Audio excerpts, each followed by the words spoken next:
Arrêt de travail des transports en commun dans la ville de Bamako, une situation qui est due à une incompréhension entre les transports en commun et les autorités routières sur le paiement du péage. Certaines organisations de la société civile malienne demandent la relecture de l'accord d'Alger avant son application.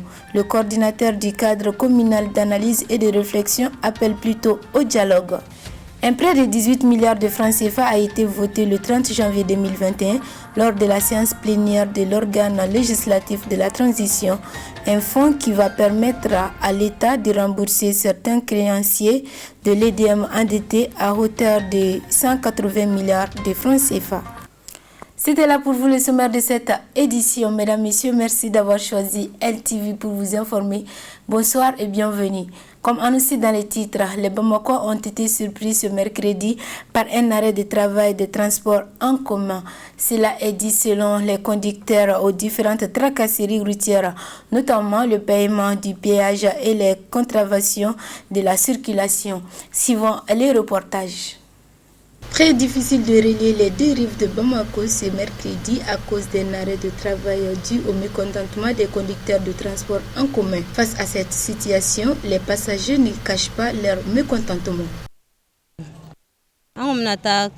Nous devrions partir à Kati. Je ne savais pas que les Sotraman étaient en grève. J'ai demandé à un conducteur de moto de venir me déposer ici et à ma grande surprise, il n'y a pas de Sotraman. Ça nous a mis dans une détresse énorme et nous ne savons pas comment retourner à la maison. Je leur demande de privilégier le dialogue afin que nous puissions vaguer à nos activités car sans la Sotraman, ce n'est pas possible. Nous avons passé la nuit à Sebeninkoro. En voulant retourner chez nous à Tabakoro, nous sommes venus ici dans l'intention de prendre la Sotraman. On est venu trouver un grand monde à la place. Depuis le matin, pas de signal. C'est pourquoi j'ai demandé à cette femme ce qui ne va pas. C'est elle qui m'a informé qu'il y a une grève. Nous ne savons pas quoi faire. Vraiment, nous avons souffert aujourd'hui. Depuis ce matin, nous sommes à la Tonta. Il n'y a pas de Sotraman. Vraiment, on est fatigué. Il faut qu'ils reprennent le boulot. Vous voyez que tout est vide comme si nous ne sommes pas dans la capitale. Cette situation a également touché les commerçants de la place. Car quand il n'y a pas de transport en commun, les clients se font rares selon ces vendeurs de sacs. Je ne suis pas du tout content de cet arrêt de Sotraman car aujourd'hui, il n'y a même pas de marché depuis le matin. Nous sommes à 10 heures, je n'ai rien vendu. Je ne suis pas du tout content. Je leur demande de reprendre le travail. Pour les conducteurs, cette décision a été prise indépendamment de leur volonté. Ils demandent aux autorités routières de revoir leurs décisions par rapport au péage.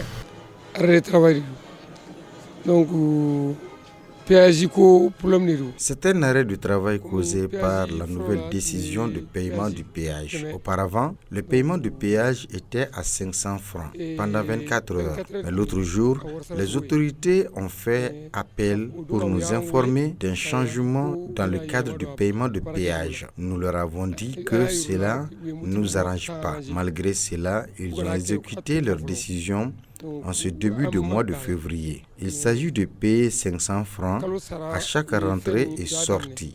Or, nous pouvons rentrer plus de 5 fois en une journée. S'il faut payer 5 fois en rentrant et 5 fois en sortant par jour, nous n'allons rien gagner. Même l'autre jour, un de nos collègues chauffeurs a été enfermé parce qu'il a refusé de payer 2 fois au péage. Nous avons demandé sa libération sans suite et nous avons décidé un arrêt de travail après une réunion extraordinaire. Nous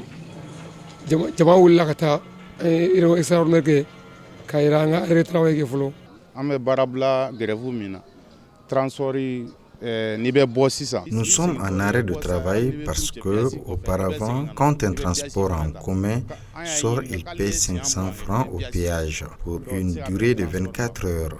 Maintenant, c'est 500 francs chaque sortie et chaque retour, peu importe le nombre de tours que tu fais. Donc, nous ne pouvons pas supporter cela. C'est un arrêt de travail illimité, sauf si l'autorité revient sur sa décision. Ce que je demande aux passagers, c'est de nous comprendre, car nous avons trop de problèmes. Les policiers nous fatiguent beaucoup, que tu sois à jour ou pas. S'ils t'arrêtent, c'est pour payer 500 francs. Je demande aux autorités de nous considérer.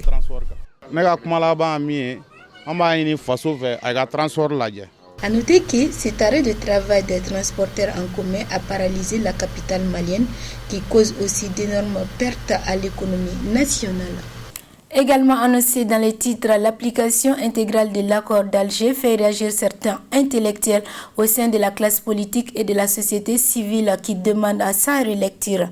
Amadou Djaye, coordinateur du cadre communal d'analyse et de réflexion, estime que les autorités de la transition doivent réunir les Maliens autour de la table afin de trouver un consensus sur la relecture et l'application de l'accord d'Alger. Il est au micro de Madina Traoré et Djakari Djatamili.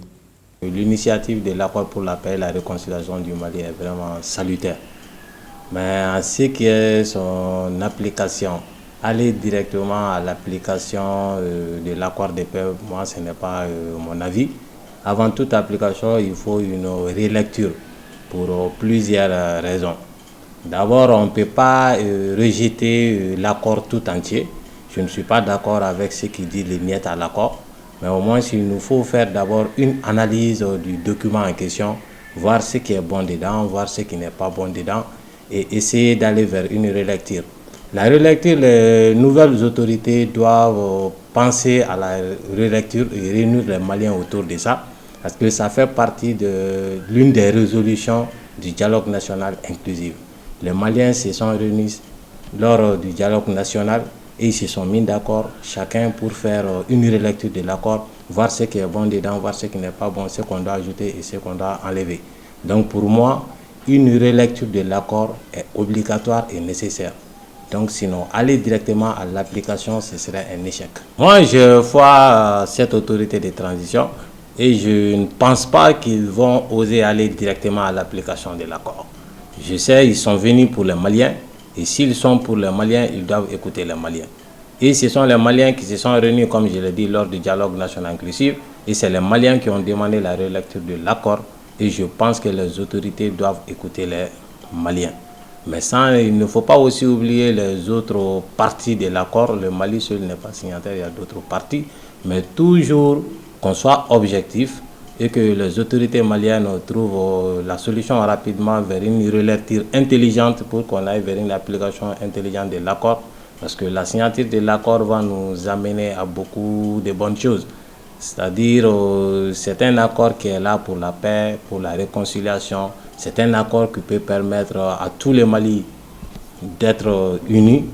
Je pense que ce serait vraiment génial, ce serait vraiment intéressant qu'on aille rapidement vers cette relecture et que cet accord soit appliqué et que le Mali retrouve son honneur d'antan et que le Mali retrouve la paix définitivement et que l'insécurité qui est surtout au nord du Mali soit combattue et que la lutte contre le terrorisme soit une réalité au Mali et qu'on arrive à vaincre vraiment les terroristes. Bien sûr, il y a des failles dans cet accord. C'est pas moi seul. Comme je l'ai dit, beaucoup de Maliens ont lu le document et certains ont fait des analyses. Et dans le document, il y a des parties qui sont bonnes, mais il y a des parties qui ne sont pas bonnes. Les parties qui ne sont pas bonnes, je ne suis pas la seule voix à le dire, mais il y a des milliers de Maliens qui l'ont dit. Donc le dialogue national inclusif a été fait autour de ça, surtout de cette question, et les Maliens ont été très clairs là-dessus. Même s'il y a certains qui pensent qu'on peut faire l'application directement de l'accord, mais ils sont minoritaires. C'est la majorité qui a remporté pendant le dialogue national inclusif. Au fait, moi, je reste derrière le principe. Il faut qu'on soit constant. C'est nous les Maliens qui avons décidé de se réunir. Et une résolution qui est sortie de cela, nous devons rester derrière cette résolution. Sinon, l'accord en entier, 80%, ce n'est pas mal. Il y a beaucoup d'éléments dans l'accord qui sont vraiment intéressants. Par exemple, la décentralisation avancée. Il y a beaucoup de gens qui sont inquiets, pensent qu'il va y avoir une partition du Mali. Moi, je pense que ce n'est pas ça du tout. Il ne va pas y avoir une partition du Mali. Mais moi, je vois plutôt une décentralisation avancée qui va permettre un développement local économique pour les régions du Mali. Il faudra un peu décentraliser Bamako. Ça aussi, c'est une réalité. Tout est concentré à Bamako. L'économie, c'est Bamako. Or, le Mali ne se limite pas à Bamako. Ma vision est un bras de fer entre l'autorité en place et quelques associations ou organisations de la société civile. Pour moi, ce n'est pas une solution. Nous devons aller autour d'une table de dialogue, discuter, avancer des arguments. Mais je ne vois pas l'utilité d'y aller devant les bourses de travail, aller à la place de l'indépendance. On n'est pas arrivé à ce niveau. Jusque-là, comme vous l'avez dit, on n'a pas eu un communiqué officiel là-dessus. Peut-être on pourra attirer l'attention des autorités de la transition sur la question, parce que c'est une question très très importante et pertinente pour la vie de la nation du Mali. Donc pour cela, nous devons éviter les chaos. Il ne faut pas aussi que certains essaient de profiter de cette situation pour nous amener dans les chaos. On peut trouver cette solution dans l'amiable. Comme on l'a dit en Bamana, c'est qu'il faut être d'amour. Moi, enfin, je dirais que un peu de retenue à tous les niveaux, et que les Maliens, on se donne la main, qu'on se dise qu'on est une seule famille, qu'on met le Mali au-dessus de tout, c'est tout des intérêts personnels. L'intérêt qu'on met en nous, c'est le Mali. Je prie Allah pour que le Mali retrouve sa paix et que les Maliens soient réconciliés et que cette période de transition soit une période de quiétude et une période de relecture de l'accord et que l'accord soit appliqué et que vraiment le Mali retrouve la paix et que l'insécurité soit vraiment un triste souvenir pour nous les Maliens. Les membres du Conseil national de transition ont donné les quitus au gouvernement en faveur de l'accord de financement pour soulager les populations dans le cadre de la fourniture de l'énergie. Ce projet de loi a été adopté lors de sa séance plénière au Centre international de conférences de Bamako. Reportage Madina Traoré, Morlaï Touré. Étant un pays fortement consommateur d'énergie, l'État malien dépense des milliards chaque année pour pouvoir fournir de l'électricité à sa population. C'est dans ce cadre que le Conseil national de la transition a adopté le 30 janvier 2021 un projet de loi autorisant la ratification de l'accord de financement entre le gouvernement et l'Association internationale de développement, IDA. Comme on dit, le financement que l'État vient d'avoir contacté avec la Banque mondiale dans ces 2 jours, c'est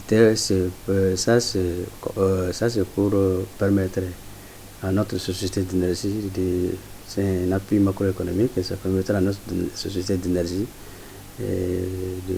d'avoir le moyen de faire face à ces fournisseurs. Donc comme vous savez, le secteur énergétique, c'est un secteur très complexe. Ce que les gens ignorent, aujourd'hui, la majorité de l'électricité au Mali est produite à base de thermique, qui est trop cher. Donc c'est comme la société et nos sociétés, c'est pas pour le Mali seulement, c'est pour tous les pays de la sous-région, les sociétés d'énergie fonctionnent à perte. Donc un business à perte, il faut le soutenir. Donc c'est un soutien comme ça qui permettra d'équilibrer les balances et aussi c'est ça qui montre même pourquoi nous voulons qu'on aille vers les énergies renouvelables. Ça c'est des sources d'énergie. C'est-à-dire la ressource est là et aussi ça nous permettra aujourd'hui les technologies sont matures, ça nous permettra de produire à moindre coût à des prix qu'on peut supporter. Et sinon la méthode classique de production d'énergie est insupportable aujourd'hui par nos populations. Le prix du kilowattheure est insupportable par nos populations. Donc il faut aller vers le mix énergétique qui nous permettra d'amoindrir de baisser un peu le coût de production pour que nos sociétés puissent fonctionner normalement. Comment? Non, vous avez dit qu'il faut qu'on aille vers les énergies renouvelables, mais comment? Oui, parce qu'aujourd'hui, quand vous produisez avec les énergies renouvelables, le coût de production est plus bas. C'est-à-dire aujourd'hui, avec une centrale solaire, une grande centrale solaire, on peut faire sortir, le coût de kilowattheure peut sortir entre 55 francs qui est au-dessous de la tranche sociale du Mali. Donc une fois que tu arrives à produire au-dessus de la tranche sociale, ça veut dire que tu peux être rentable. Donc aujourd'hui, c'est ça, le développement des énergies renouvelables permet de faire ça aujourd'hui.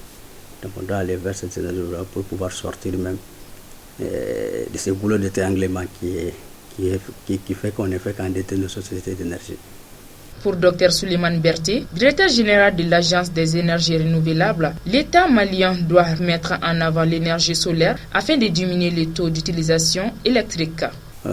Toutes les solutions, les applications sont adaptées dans tous les secteurs de la vie, de notre vie aujourd'hui. Donc on a la ressource qui est là, et le soleil qui est bien réparti, c'est ça que tout le monde a ça au même niveau, au même degré.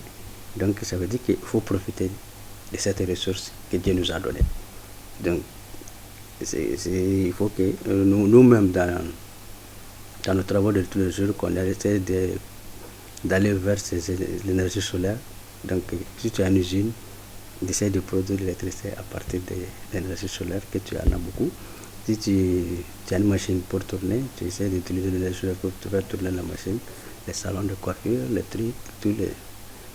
À notre de cuisiner à partir de l'énergie solaire, de chauffer notre eau à partir de l'énergie solaire. Donc, si on change, c'est-à-dire qu'il faut que l'énergie solaire rentre dans nos maisons. C'est ça que je veux dire.